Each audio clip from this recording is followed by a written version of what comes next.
I've already done a video on this from when they announced it, but everyone applauding the return of TSM. Right, so let's start there. Why the fuck are we applauding that TSM have come back? I don't get it. For me, this is one of the last orgs we should want. They have had nothing but negative headlines as an org. Some on a very personal level, like the Reginald bullying his staff thing. Others just, in terms of management and, how they've run teams into the ground. Let's not forget the Peter Yang story that I broke, where they basically got rings run around them by a coach that they appointed who was sort of working in collusion with an agent in China to get players contracts and then take some of the money, it looks like. Yeah, I don't know, but let's just concentrate on their CS careers. Had the best team ever to have played the game, treated them like shit and lost them, then chucked their toys out the pram, tried to create the PEA league, which would have been an exclusive league that would have prevented all of the North American players from participating in any other leagues. Then when Sean Gares objected to them doing that, Reginald leaked DMs from other players he didn't have permission to leak the DMs from to make it look like Sean was a bad guy, because Sean Gares went and effectively tried to get some unionization going. And also, the great story that I always love to tell, and I'll keep telling it till the end of time. When they tried to, this is pre-PEA, when they tried to monopolize CS, and I was the guy that exposed it, but, I've only had 2 scoops in my lifetime. Basically, when Valve went and had their holiday in Hawaii, they have an annual holiday in Hawaii every year. ESL, all of the big CS orgs, Vulcan with a U, that, fantasy site, they all went to Twitch's headquarters, I'm assuming because Twitch would have been involved, and they had a meeting about creating an exclusivity league, right? And they'd been having meetings about this for a while.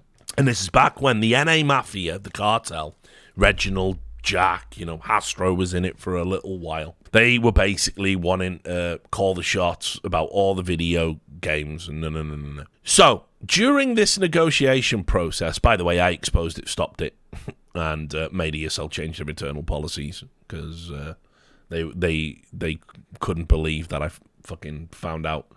But, and told Valve, of course. And Valve were like, It's almost like they waited till we were in Hawaii to try and fuck us over. But anyway, during that process, an ESL executive, let's say, just to keep it vague, told me they had to have 2 sets of meetings at all times. They had to have a fake meeting where Reginald and Hotshot and whoever else it was would come to, and they would just say things like, well, what's ESL ever done for us? And actually, what does ESL really do in esports that TSM doesn't do? Actually, no, TSM's... And they would just let him have his little fucking tantrum like a child at the table, right? And then they would have the real meetings without them. Just 2 sets of meetings. They had the Reggie meetings and the no Reggie meetings. That's TSM, right? So, but anyway, they've come back to CS, and everyone's Now, what's interesting about this is there was a whole shit show going on prior to this, and basically, just so people are all up to speed, TSM said we are wanting to get back in to Counter-Strike. And they reached out to Xtaz, who was jobless, incredibly. And they said, look, would you be out there and sort of build us a team and recommend some players? And then obviously you'll work as the coach for us. So Xtaz went out, built TSM a team, essentially, and scouted these players himself out of what was available, basically in free agency. And then there was some sort of drama behind the scenes. Now, I know little bits and pieces. My understanding of the drama goes like this, because French streamer KRL talked about it, and I know KRL, and as I said, he is a real insider. He knows what he's talking about. You can trust his stuff. What happened was Xtaz had built the team, got them all the way up to signing, right? And then said, right, okay, but we're going to need a boot camp to get us ready. And apparently TSM turned around and said, yeah, we don't want to really fund the cost of a boot camp yet, especially with CS2 round the corner. We don't see the value in it. We'd only really do that before like a major or an equivalent tournament. And Xtaz said, no, but like this is a new team from players who've like not played with each other before. We're going to need to put in loads of extra work. Boot camp's like essential. And TSM were like, nah, just nah. So Xtaz left. There was a real period of time where Xtaz wasn't going to be the coach of the team he built. So I was very surprised to see him back. I heard they made some concessions. So, but anyway, here's the team. They picked up Jax. Right, we all remember him? 27-year-old. He can't be good. Was good for a little bit. And then I said, wow, he actually was good at 27. My bad. And then he was bad. So Jax, formerly a G2. Valde, the inexplicably in the wilderness Dane, enters the support player they cut from Gambit / Cloud9 when really it was Nafoni that had to go. Cypher, breakout UK sensation. And Romanian, can never say his full name, so we are just calling him Modo. Romanian AWPer sensation Modo. So, I am told that, again, remember this is Xtaz built this. Modo hasn't really played at a tier 1 level. A lot of people thought that maybe someone like Dexter or something could be in this team. I don't know. What this says to me is, go and build me a team, but do it sort of on a budget. And Valde is going to be the IGL, which I think Valde can be an IGL. I just prefer it when he isn't, because obviously I want him to play well, I do want him to play well. But Valde's definitely got a great mind for the game. And, his career's kind of gone off the rails, and it's terrible because he's a super cool guy. But unfortunately, I have to say, I don't know. I mean, look, best will in the world. Like, okay, so if CSGO mattered anymore, I would say this can't do anything. It would actually struggle in tier 2 right now. But what I'll say, I'll also just let you in on what's going on. The players don't give a fuck anymore, guys. It's like, just turn up, play. No one's practicing. People like playing CS2 and stuff.